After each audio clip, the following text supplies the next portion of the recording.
അല്ലെങ്കിലും ഇങ്ങനെ അളിയാ എന്തൊക്കെ സ്വപ്നങ്ങളായിട്ട് വന്നതാ. അക്കരെ നിൽക്കുമ്പോൾ ഇക്കരെ പച്ച തോന്നും.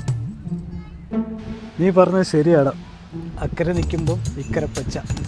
എന്തൊക്കെയായിരുന്നു ഇംഗ്ലണ്ട്, ലണ്ടൻ, അത് ഇത് പൗണ്ട്, എല്ലാം നാട്ടിലെ പൈസ ആയിട്ട് അയക്കുമ്പോഴത്തേക്കുള്ള കൺവേർഷൻ അതാണ് മെയിൻ.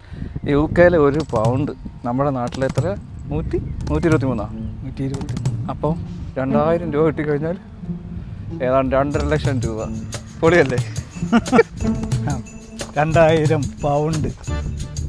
അതിനകത്തു നിന്ന് 875 റെൻറ്റ്, കൗൺസിൽ ടാക്സ് 210, പിന്നെ കിഡ്സിൻ്റെ ചിലവുകൾ വേറെ, എല്ലാം കഴിഞ്ഞ് കിട്ടുന്നത് ഗതാഗുതം. ആദ്യത്തെ 5 ദിവസം രാജാക്കന്മാർ, പിന്നെ അല്ല ഇതൊക്കെ എങ്ങനെയായാലും സഹിക്കാം, നമ്മൾ മാനേജ് ചെയ്ത് കാര്യങ്ങൾ കൊണ്ടുപോകും. പക്ഷേ ഈ ചീത്തപ്പേര് ഒരു രക്ഷയില്ല. ഇപ്പം പച്ചകൾ ചെയ്താലും ബംഗാളികൾ ചെയ്താലും ശ്രീലങ്കക്കാർ ചെയ്താലും പേര് ദോഷം നമുക്ക് തന്നെ.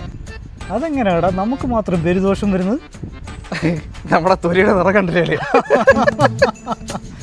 ഇതുപോലെ കളറുള്ള ഏതൊരുത്തനെ കണ്ടാലും അത് ഇന്ത്യക്കാരാ. പച്ചയായാലും ബംഗാളി ആയാലും ശ്രീലങ്ക ആയാലും നേപ്പാളി ആയാലും ഏതവനായാലും. പിന്നെ അവന്മാർക്ക് വ്യത്യാസമുണ്ട്, കണ്ണും ഇതൊക്കെ ചൈനക്കാർ വിട്ടിരിക്കുന്നത്. പക്ഷെ നമ്മൾ ബാക്കിയുള്ള ഏത് വന്നാലും ഇന്ത്യക്കാർ. അടുത്ത UK-ക്കാർ തല തൊപ്പിയും വെച്ച് മഞ്ഞ ഷൂ ഇട്ട്. ഹലോ ഗായ്സ്, എവിടാ മച്ചാ നിന്റെ ജാക്കറ്റൊക്കെ? എൻ്റെ UK-ലെ കാലാവസ്ഥയല്ലേ അളിയാ. രാവിലത്തെ വെയിൽ കണ്ടപ്പോൾ ഞാൻ വിചാരിച്ചു ഇന്ന് മൊത്തം വെയിലായിരിക്കും. ഇങ്ങനെ മഴ പെയ്യുന്ന ആരും വിചാരിച്ചോ? രാവിലെ എന്നെ വിളിക്കാൻ നിന്റെ ഫോൺ എടുക്കാൻ. എൻ്റെ പൊന്നളിയാ, പിള്ളേരെ സ്കൂളിൽ വിടണം, ചോറ് വെക്കണം, കറി വെക്കണം.